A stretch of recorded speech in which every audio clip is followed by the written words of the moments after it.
I'm Jean Marquet and I'm a guitar builder from Belgium.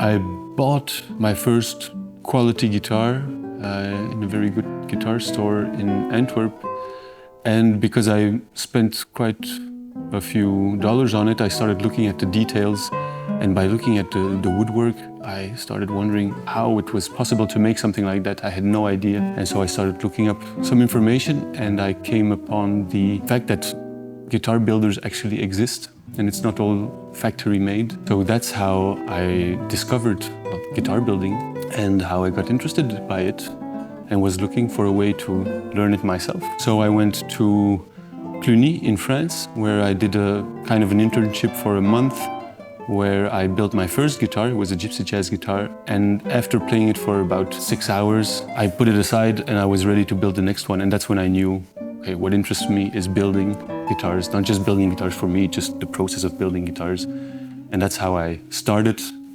I enrolled in the school in Belgium, Centrum for Music Instrument Building. That's where I studied for 3 years with Walter Verrijt and Karel Dedin, who are two of the biggest names in Belgium for guitar building. And after my studies, I just started building right away. Looking for your own sound is something that will probably take my whole career. It will constantly evolve. But it did start with one particular copy of one particular guitar, which was the 1937 Hermann Hauser I guitar, the Segovia guitar. I made a copy of that guitar, and since then I've been reproducing that guitar, changing one element in each guitar. So now we are a lot of guitars further. The guitar is something completely different from this first guitar, and I am finding really my own voice in my guitars, I think. Yeah. I'm just working in my workshop constantly for months at a time, and every now and again I come out of the workshop. It's like a caveman or something that comes out of his cave. And day like today, you see two great musicians play my guitars, and I hear this music and I'm sitting there listening to it, and all of a sudden it hits me like, wait a minute, I made those two instruments. And it just touches me profoundly. I don't always think about it when I work, but seeing it happen now, it's just fantastic. Yeah, it's amazing.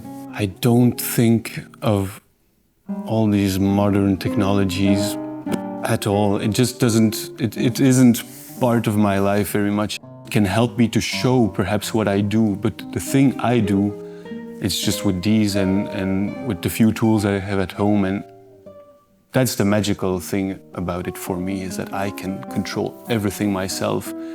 And even if there's like a power break or something, I can continue working, that's no problem. So I imagine that somebody will like find the case in 150 years or something and like, what's this, open it and actually have perhaps a guitar that's in perfect shape.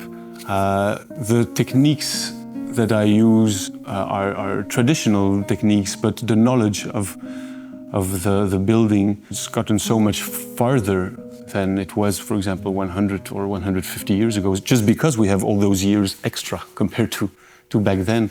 So the knowledge and the understanding to build stable instruments is a lot further. So yeah, I do expect them, as long as you take good care of them, to last for a very long time. And I'm very curious to rediscover a guitar of mine in many years. If I start thinking about legacy, I start thinking about the future and what I hope to leave on this earth or whatever. I'm trying to build good guitars and build a better, like the next guitar should be a better guitar. And I just hope that I get to hear my guitars being played by people who really enjoy them more and more and more. And if I can have that, that's all I need and that's all I want. And we'll see what happens later, but that's not really of my interest, no.